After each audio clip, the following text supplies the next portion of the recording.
And even though a number of organizations have come out to assist, leaders say the effects are too dire and more needs to be done. Certainly a story we'll be following in the next few weeks. Now, it is relatively easy to buy the banned Chinese herbal contraceptive pill known as Sophia in Kenya.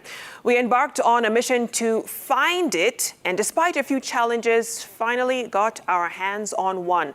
Now, the Ministry of Health banned the contraceptive 10 years ago due to its dangerous side effects. Consequently, procuring it has become even more difficult. Now, despite the warnings, the little pink pill remains a popular form of birth control. We take a look at the risks, whether this will lead to a rethink on how herbal drugs are treated in Kenya.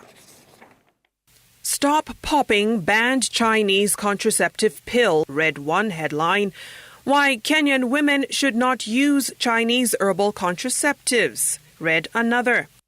The unlicensed contraceptive made headlines again as Kenyans reacted, primarily asking how it gets into Kenya despite a ban a decade ago. We decided to venture into Nairobi's CBD and onto River Road to see whether we could get our hands on the pill.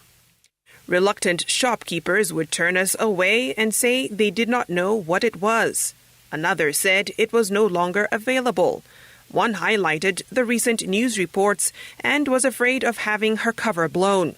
In our third attempt, one shopkeeper agreed and insisted we return to her for the next dose after a month. So here it is, this tiny pink pill that's been causing quite a storm over the last week or so. Its street name is Sophia. On the market, it's known as the Chinese herbal contraceptive. It's taken once a month and can go from anywhere between 200 shillings and as much as 500 shillings a pop. Trying to get it is quite a task, as we've just shown you, especially after the recent news reports that highlighted the dangers. And even for government, trying to understand the contents of this little pink pill have been quite a challenge. From reports that we've gotten, clients are made to consume the pill at point of purchase. So, what makes this little pink pill so dangerous? The tablet is not herbal at all. It contains very, very high levels of estrogen and progesterone that are toxic to a lot of people. An earlier analysis of the pill by the National Quality Control Laboratory, whose findings led to the banning of the drug from the Kenyan market, also found that the pill had high levels of levonorgestrel and quinestrol hormones, over 40 times the allowable dosage. Levonorgestrel is used by women to prevent pregnancy after birth control failure, such as a broken condom or unprotected sex. While quinestrol is an estrogen medication which has been used in menopausal hormone therapy, hormonal birth control, and to treat breast cancer and prostate cancer. And the effects are worrying. When that tablet fails, which is most of the times, you see children born and they experience a lot of effects from what their mother took. We've seen children being born and they develop what we call precocious puberty. You start developing secondary sexual characteristics at a very early age. Others, boys, fail to develop secondary sexual characteristics, which include, of course, genitalia growth.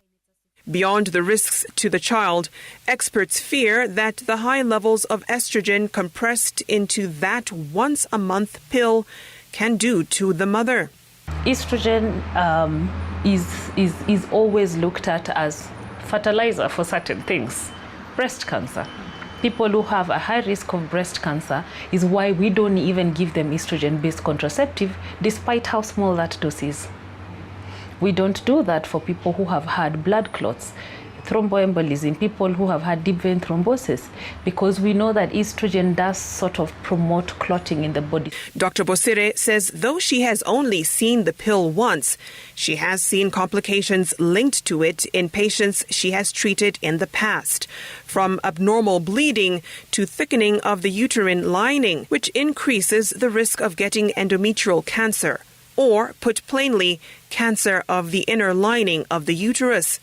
Nevertheless, the pink pill has a thriving market. Interestingly, Kenyan women really love anything called herbal because to them it sounds natural and it sounds less complicated.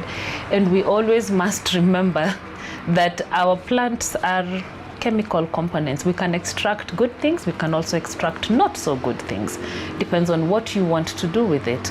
Another concern is how herbal or traditional medicines or supplements are regulated and deemed fit for human consumption. Legal loopholes often allow certain drugs to slip through as long as they bear the quote-unquote herbal tag.